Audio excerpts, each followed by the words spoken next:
السلام علیکم، امید کرتی ہوں آپ سب خیریت سے ہوں گے۔ ویلکم بیک ٹو ہمارے یوٹیوب چینل قصہ زار میں دوبارہ خوش آمدید۔ میں ہوں آپ کی ہوسٹ اطروبہ سماپ اور میں آج آپ کے لیے لائی ہوں ناول خماری چنون قلم اسمنال مہر کی ایپیسوڈ نمبر 20۔ اور ایپیسوڈ کو شروع کرنے سے پہلے ہمارے چینل کو سبسکرائب، ہماری ویڈیو کو لائک اور بیل آئکن کلک کر لیجئے گا، بیل آئکن۔ کل کے ایپیسوڈ میں ہم نے پڑھی تھی 2 لو سٹوری جو کہ نیو سٹارٹ ہوئی ہیں، جیسے احان اور نشوہ اینڈ سارم اور ماہا۔ سارم اور ماہا کی تو اتنی بنی بھی نہیں تھی، مطلب وہ تو ماہا ڈرتی تھی اس سے، پھر بھی سارم اس کو لائک کرنے لگا۔ اور نشوہ اور احان کی تو آپس میں ایسی بول چال تھی کہ ماشاءاللہ آپ بھی جانے تھے، مسٹر بدتمیز اور مس پٹاخہ یہ ہمارے ناول کی سب سے مزے والی جوڑی ہے اور ان کی کنورسیشن سب سے اچھی ہوتی ہے۔ چلے اب ہم دیکھتے ہیں آگے جا کے۔ یہ وہ کھڑکی پر کھڑی خاموش نظریں چاند پر ٹکائے کھڑی تھی، آنکھوں کے گوشوں پر ہلکی سی نمی تھی۔ اسے شادی جیسے رشتے سے خوف آنے لگا تھا۔ جو اس کے ساتھ ہوا اسے تو شاید وہ کبھی بلا پاتی۔ پہلے اپنے شوہر کے روپ میں ایک درندہ اس کے حصے آیا تھا، دوسرا روپ وہ یستان کا دیکھ کر ڈر گئی تھی۔ اس سے مہرو پر بے تحاشا ترس آیا تھا۔ وہ معصوم سی لڑکی ان سب کی حقدار نہیں تھی۔ یا اللہ، اگر محافظ ایسے ہوتے ہیں تو مجھے کبھی بھی دوبارہ اس رشتے میں نہیں باندھنا۔ وہ روتے ہوئے آسمان پر نظر ڈال کر بولی۔ اس کا شادی جیسے خوبصورت رشتے سے ایسا بھروسہ اٹھا تھا کہ شاید ہی کبھی جڑ پاتا۔ سارے مرد باپ جیسے مہربان کیوں نہیں ہوتے؟ اس نے کرب سے سوچا۔ آج شدت سے باپ اور بھائی کی یاد اس پر حملہ آور ہوئی۔ اس کی ہلکی ہلکی سسکیاں گونج اٹھی۔ اس نے منہ پر ہاتھ رکھ کر اپنی سسکیوں کا گلا گھونٹا۔ وہ نہیں چاہتی تھی اس کی آواز باہر جائے، اسے کسی کی ہمدردی کی ضرورت نہیں تھی۔ رات کی خاموشی میں اس کی سسکیاں آسانی سے باہر کھڑا وجود سن سکتا تھا۔ رات کی تقریباً 10:30 کا وقت تھا۔ وہ تھکا ہارا سا گھر لوٹا۔ اس کا رخ اپنے کمرے کی طرف تھا جب اسوا کے کمرے کے باہر سے اسے رونے کی آواز آئی۔ اس نے ٹھٹک کر کمرے کے بند دروازے کو دیکھا۔ اس نے پہلے تو خاموشی سے آگے بڑھنا چاہا، مگر پھر کچھ سوچ کر دروازہ کھٹکھٹا چکا تھا۔ کہیں اسے کوئی مسئلہ تو نہیں تھا؟ وہ اس کی پریشانی جاننا چاہتا تھا۔ اس کے دروازہ کھٹکھٹانے سے رونے کی آواز آنا بند ہو چکی تھی، بلکہ وہ دھیمے قدموں سے چلتی دروازے کے قریب آ چکی تھی۔ اس کے دروازہ کھولنے پر اس کی پہلی نظر اس کی روئی روئی آنکھوں پر گئی تھی۔ وہ بری طرح چمکتی ہیزل براؤن آنکھوں پہ اٹکا تھا۔ پلکوں پر پڑے شبنم کے قطرے اس کے رونے کی چغلی کھا رہے تھے۔ چھوٹی سی ناک سرخ ہو گئی تھی۔ ایک پل اس کا دل شدت سے دھڑکا تھا۔ اپنی کیفیت پر وہ حیران ہوتا، خود کو کنٹرول کرتا اس کی طرف متوجہ ہوا، جو اسے سامنے دیکھ جذبت سی ہو گئی تھی، جیسے اس کی یہاں موجودگی اسے پسند آئی ہو۔ کوئی مسئلہ ہے؟ کیا ہوا ہے؟ آپ رو کیوں رہی تھی؟ کسی نے کچھ کہا ہے؟ وہ اس کا رویا رویا چہرہ دیکھ کر بولا۔ نہیں، کسی نے ہمیں کچھ نہیں کہا، وہ سپاٹ چہرے کے ساتھ نظریں جھکا کر بولی۔ پھر آپ رو کیوں رہی تھی؟ وہ سوالیہ نظریں اس کے چہرے پر ٹکا کر بولا۔ کچھ نہیں، بس پاپا کی یاد آ رہی تھی۔ وہ چاہتی تھی کہ وہ جلد سے جلد یہاں سے چلا جائے۔ وہ اپنے آنسو کسی کو بھی دکھانا نہیں چاہتی تھی۔ عرید نے سمجھتے ہوئے ہاں میں سر ہلایا۔ اس معاملے میں وہ واقعی کچھ نہیں کر سکتا تھا۔ ان کی مغفرت کی دعا کیا کرو، انہیں تمہاری دعاؤں کی ضرورت ہے، آنسوؤں کی نہیں۔ وہ گہری سانس بھرتا ہوا بولا۔ جانے سامنے کھڑی لڑکی کے آنسوؤں سے اسے کیوں فرق پڑنے لگا تھا؟ اوکے، تم آرام کرو، میں چلتا ہوں۔ اس کو پہلو پر پہلو بدلتا دیکھ وہ بوجھل سانس بھرتا اپنے کمرے کی طرف بڑھ گیا۔ اس کی پشت پر ایک نظر ڈال وہ دروازہ بند کر چکی تھی۔ کمرے میں آ کر اس نے گہرا سانس بھرا۔ جانے کیوں اس کو روتا دیکھ دل اداس ہو چکا تھا۔ اسے اپنے دل کی بدلتی حالت پر حیرانی ہوئی تھی۔ ایک پل اس کا دل کیا تھا کہ ہاتھ بڑھا کے پلکوں پر اٹکے ان موتیوں کو چن لے، مگر وہ اس پر کوئی حق نہیں رکھتا تھا۔ یہ تم ٹھیک نہیں کر رہی لڑکی، زبردستی اس ظلم میں گھستی جا رہی ہو۔ وہ اپنی حالت پر جھنجھلاتا ہوا بولا۔ ٹھیک ہے، ایسا ہے تو ایسا صحیح، اب تمہیں عرید افندی کی ہو کر اس کی قید میں رہنا پڑے گا۔ بہت جلد تم پر صرف میرا حق ہوگا۔ تمہیں اپنی زندگی کا آنے والا ہر دن اب میری پناہوں میں گزارنا ہوگا۔ پنک روز اس کے روئے روئے گلابی چہرے کو ذہن میں لاتے ہوئے بولا۔ اتنے دلوں سے جو دل کی حالت پر پریشان تھا، وہ اب ایک فیصلہ کر کے خاصا مطمئن ہو چکا تھا۔ جہاں کچھ دیر پہلے چہرے پر جھنجھلاہٹ کا راج تھا، اب زندگی سے بھرپور مسکراہٹ تھی۔ جانے اس کے محبت کا کیا انجام ہونے والا تھا، اب ازوا کا مقدر اسے کہاں لے کر جانے والا تھا۔ کیا عرید بھی اپنی محبت اس کے دل میں بٹھا پائے گا، اس کے دل میں اپنی محبت جگا پائے گا؟ یہ دیکھنے کے لیے تو ہمیں ناول کو آگے سے ریڈ کرنا پڑے گا، تو اس لیے ہمیں چلنا پڑے گا پھر ناول کی طرف۔ تو پھر چلتے ہیں۔ ماہا، مجھے آپ سے بات کرنی ہے۔ فارس صاحب اسے لانچ میں بیٹھا دیکھ کر اپنے کمرے میں آنے کا اشارہ کر چکے تھے۔ ماہا سر اس بات میں ہلاتی ان کے پیچھے ان کی کمرے کی طرف بڑھ گئی۔ وہ آ کر خاموشی سے صوفے کے کنارے پر ٹک گئی۔ ماہا، آپ کو پتا ہے نا کہ ہمارے خاندان میں بیٹیوں کو اتنی اہمیت نہیں دی جاتی کہ کسی بھی معاملے میں مرضی پوچھی جائے، ان کے ناز نخرے نہیں اٹھائے جائیں، مگر میں نے ہر معاملے میں آپ کی مرضی کو اہمیت دی۔ آپ یوں نہیں جانی چاہتی تھی، میں نے آپ کو نہیں روکا، گو کہ جو آپ کرنا چاہتی تھی کبھی آپ کو منع نہیں کیا، آپ کی ہر خواہش پوری کی ہے۔ مجھے امید ہے اب میں جو آپ سے مانگنے چاہ رہا ہوں اس پر آپ کو کوئی اعتراض نہیں ہوگا۔ آپ پہلے سے ہی اس رشتے کی حقیقت سے واقف ہیں۔ مجھے امید ہے آپ اپنے بابا جان کا مان نہیں توڑو گی۔ وہ اصل بات پر آنے سے پہلے تمہید باندھ چکے تھے۔ ماہا نے محض سر اس بات میں ہلایا۔ کہیں نہ کہیں وہ بات کے پس منظر تک پہنچ چکی تھی۔ ایک پل کے لیے اس کا دل شدت سے دھڑکا تھا۔ بابا جان چاہتے ہیں کہ اب تمہاری اور حشام کی شادی ہو جانی چاہیے۔ وہ ہمیں گاؤں بلا رہے ہیں۔ حشام کو سرداری سنبھالے 1 سال ہونے والا ہے۔ وہ سب ذمہ داریاں بہت احسن طریقے سے سر انجام دے رہا ہے۔ اب وہ اس قابل ہو چکا ہے کہ آپ کی ذمہ داری اٹھا سکے۔ ہم انہیں ہاں کہہ چکے ہیں۔ ماہا ان کی باتوں کا پس منظر جان کر نظریں جھکا چکی تھی۔ وہ کافی ٹائم پہلے جب وہ تقریباً 13 سال کی تھی تب وہ آخری بار گاؤں گئی تھی۔ اس کے بعد جانے کا اتفاق ہی نہیں ہوا تھا۔ اس دوران جو چیز اسے کھٹکتی تھی وہ تھا اس کا تایا چاند کا، اس کی تائی سے رویہ۔ ان کا تہک معنی لہجہ اسے ذرا پسند نہیں آیا تھا۔ وہ چھوٹی چھوٹی باتوں پر انہیں سب کے سامنے ذلیل کر کے رکھ دیتے تھے۔ اس سے حشام سے کوئی مسئلہ نہیں تھا، مگر جہاں تک وہ اندازہ لگا پائی تھی اس کی نیچر اپنے باپ جیسی تھی۔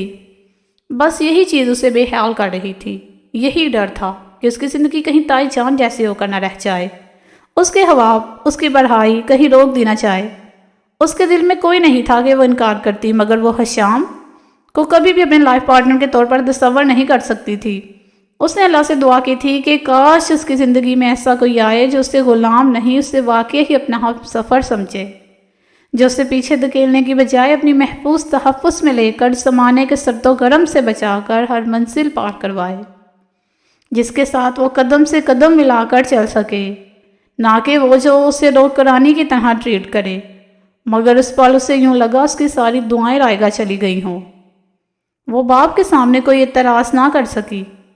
انہیں اس پر اتنا مان تھا کہ وہ چاہ کر بھی یہ توڑ نہیں سکتی تھی۔ جی بابا، مجھے کوئی اعتراض نہیں ہے آپ کے فیصلے پر، وہ دھیمی آواز میں بولتی جھکا سر مزید جھکا گئی۔ انہوں نے محبت سے اس کے سر پر ہاتھ رکھا تھا۔ وہ اپنے دل میں چلتی خدبدا نہیں دکھا نہ پائی۔ اس نے سوچا کاش وہ بھی منہ پھٹ ہوتی اور باپ کے سامنے ہی ان کے فیصلے پر انکار کر دیتی، اس کے دل میں کوئی خلش نہ رہتی۔ فارس صاحب بیٹی کے دل میں چلتی ایک ایک بات کو پڑھ گئے تھے، مگر انہیں پورا یقین تھا حشام اسے خوش رکھے گا۔ ان کی بیٹی کو پھر ان سے کوئی شکایت نہیں ہوگی۔ انہیں پورا یقین تھا کہ جس احسن طریقے سے وہ گاؤں کے موڑ سر انجام دے رہا ہے، شادی کے بندھن کو بھی بہت اچھے سے نبھائے گا۔ بے شک وہ زیادہ ظاہر نہیں کرتے تھے، مگر وہ ماہا سے بے تحاشا محبت کرتے تھے، انہیں وہ بہت عزیز تھی، مگر اس دفعہ وہ منمانی کر کے اپنے باپ کو دوبارہ ناراض نہیں کر سکتے تھے۔ وہ جب سے یونی آئی تھی خاموشی سے سارے لیکچر لیتی رہی۔ نشوہ کو یوں محسوس ہوا کہ وہ یہاں ہو کے بھی یہاں نہیں ہے۔ اس نے پریشانی سے اس کی طرف دیکھا جو خاموشی سے سر جھکائے بیٹھی تھی۔ ماہا، کیا ہوا ہے؟ اتنی پریشان کیوں ہو؟ کسی نے کچھ کہا ہے؟ نشوہ اس کے چہرے سے کچھ بھی اخذ نہیں کر پائی، اس لیے ایک ساتھ ہی کئی سوال کر ڈالے۔ ماہا نے چونک کر اس کی طرف دیکھا۔ ہاں، کیا کہہ رہی ہو؟ وہ بے دہانی میں اس کی طرف دیکھ کر بولی۔ نشوہ نے اس کا ہاتھ تھاما تھا، وہ اس وقت کینٹین میں آمنے سامنے بیٹھی تھی۔ کیا بات ہے ماہا؟ مجھے نہیں بتاؤ گی؟ نشوہ نے اس کا ہاتھ تھپتھپایا تھا۔ نشوہ، بابا مجھے گاؤں لے کر جانا چاہتے ہیں، وہ یہ کہتے خاموش ہو گئی۔ تو اس میں پریشانی کی کیا بات ہے؟ نشوہ نے ناسمجھی سے اس کی طرف دیکھا۔ بابا جان اس بار مجھے وہاں میری شادی کے لیے لے کر جا رہے ہیں، یہ کہتے ہی اس کی آنکھوں کے کناروں میں ہلکی سی نمی چمکی۔ نشوہ نے پریشان نظروں سے اس کی طرف دیکھا۔ وہ اچھے سے اس کے کزن سے منگنی کے بارے میں آگاہ تھی۔ نشوہ، مجھے حشام سے شادی نہیں کرنی، مجھے پتا ہے وہ مجھے اس حویلی میں قید کر دیں گے، میری پڑھائی، میرا مستقبل، میرے خواب سب ادھورے رہ جائیں گے۔ میں جانتی ہوں وہ مجھے کبھی بھی آگے بڑھنے نہیں دیں گے۔ آنسو کو ضبط کرنے کے چکروں میں اس کا لہجہ کپ کپا کے رہ گیا۔ ماہا، تم انکل سے بات کرو، وہ سمجھ جائیں گے، نشوہ تسلی دینے والے انداز میں بولی۔ نہیں یار، حشام ان کا بھتیجا ہے، انہیں اس میں کوئی برائی نہیں دکھے گی۔ دوسرا، وہ دادا جان سے کیا ہوا اپنا وعدہ کبھی نہیں توڑیں گے۔ میں نے بھی اب یہی سوچ کر صبر کر لیا ہے اور وہی میرا مقدر ہے۔ کیا پتہ وہ میرے حق میں بہتر ہو، وہ نشوہ کے ساتھ ساتھ خود کو تسلی دینے والے انداز میں بولی۔ اس کے بعد ان کے درمیان اس معاملے میں مزید بات نہ ہوئی، وہ ادھر ادھر کی باتوں میں مشغول ہو چکی تھی۔ نشوہ سے مزید اس معاملے میں بات کر کے تکلیف نہیں پہنچانا چاہتی تھی، اس لیے خاموشی سے اس معاملے میں دورہ چھوڑ دیا۔ مگر پیچھے بیٹھے وجود کا تو سارا سکون، سارا چین غارت ہو چکا تھا۔ احان نے پریشانی سے اس کے سرخ چہرے کو دیکھا تھا، جس کا ہنستا مسکراتا چہرہ پل میں ویران ہو چکا تھا۔ سارم تو ٹھیک ہے؟ وہ سوالیہ نظریں اس پر ٹکائے ہوئے تھا، جس کے چہرے پر قرب کے آثار تھے، مگر سارم تو ایک لفظ بھی نہ کہہ سکا۔ وہ یہاں ہوتا تو کچھ کہتا، وہ تو اذیتوں کے سفر پر نکل چکا تھا۔ اسے یوں محسوس ہو رہا تھا کہ جیسے کسی نے پیروں سے اس کے دل کو مسل ڈالا ہو۔ ابھی تو محبت کے ان راستوں پر اس نے قدم رکھا ہی تھا، اسے کیا معلوم تھا کہ اس راستے کا انجام اتنا بھیانک ہے۔ پچھلے دنوں پہ وہ بے تحاشا خوش رہنے لگا تھا، محض اسے سوچنے پر ہی دل کی دھڑکنوں میں قرار سا جاتا تھا۔ کیسے برداشت کر سکتا تھا اس کو کسی اور کا ہوتے؟ اس کے ساتھ اس نے مستقبل کے حسین خواب بھی سجا لیے تھے۔ آنکھیں جیسے اپنے شدید نقصان پر لہو چھلکانے لگی تھی۔ اس سے پہلے وہ خود پر ضبط کھوتا، وہ کرسی کو پیچھے دھکیلتا، وہاں سے نکلتا چلا گیا۔ احان نے پریشان نظروں سے اسے جاتا دیکھا تھا۔ سارم کی عادت تھی، وہ کبھی بھی اپنے دکھوں کا اشتہار نہیں لگاتا تھا۔ وہ تو ہنسنے ہنسانے والا جولی سا انسان تھا۔ احان کو اس کے لیے شدید پریشانی ہوئی تھی۔ وہ کمرے میں ادھر سے ادھر چکر لگاتا اپنا اضطراب کم کرنے کی کوشش کر رہا تھا، مگر اپنے گھر والوں سے دور وہ پچھلی 8 سالوں سے شہر مقیم تھا۔ اس کے اور اس کے باپ میں ہمیشہ جنگ چھڑی رہتی تھی۔ وہ اگر گاؤں جاتا تو محض اپنی ماں سے ملنے، اسے باقی کسی سے بھی کوئی غرض نہیں تھا۔ وہ جب بھی گاؤں جاتا محض ایک دن وہاں ٹھہر کر آتا تھا۔ پچھلے کچھ سالوں سے وہ ہاسٹل میں مقیم تھا، مگر پچھلے سال ہی اپنے دادا جان کے ضد پر وہ اس فلیٹ پر شفٹ ہوا تھا۔ یہاں اکثر وہ خود کو تنہا محسوس کرتا تھا، اس کے باوجود بھی وہ واپس سے آنا نہیں چاہتا تھا۔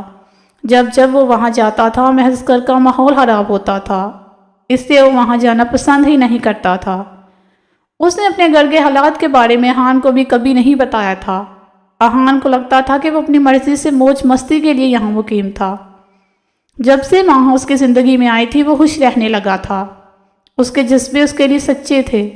وہ اسے اپنی زندگی میں بہت جلد شامل کرنے کا ارادہ رکھتا تھا۔ اسے پتا تھا کہ شاید اس کے گھر والے ان کے رشتے کے لیے نہ مانیں، مگر وہ اس کی خاطر ہر ایک سے لڑنے کا ارادہ رکھتا تھا۔ مگر یہاں تو سب کچھ ہی الٹ ہو گیا تھا۔ اس کی شادی کی خبر سن کر ایک دفعہ پھر اس کے اندر شدید اشتعال کی لہر اٹھی۔ گردن کی رگیں پھولنے لگی تھی، آنکھیں شدید سرخ ہو رہی تھی۔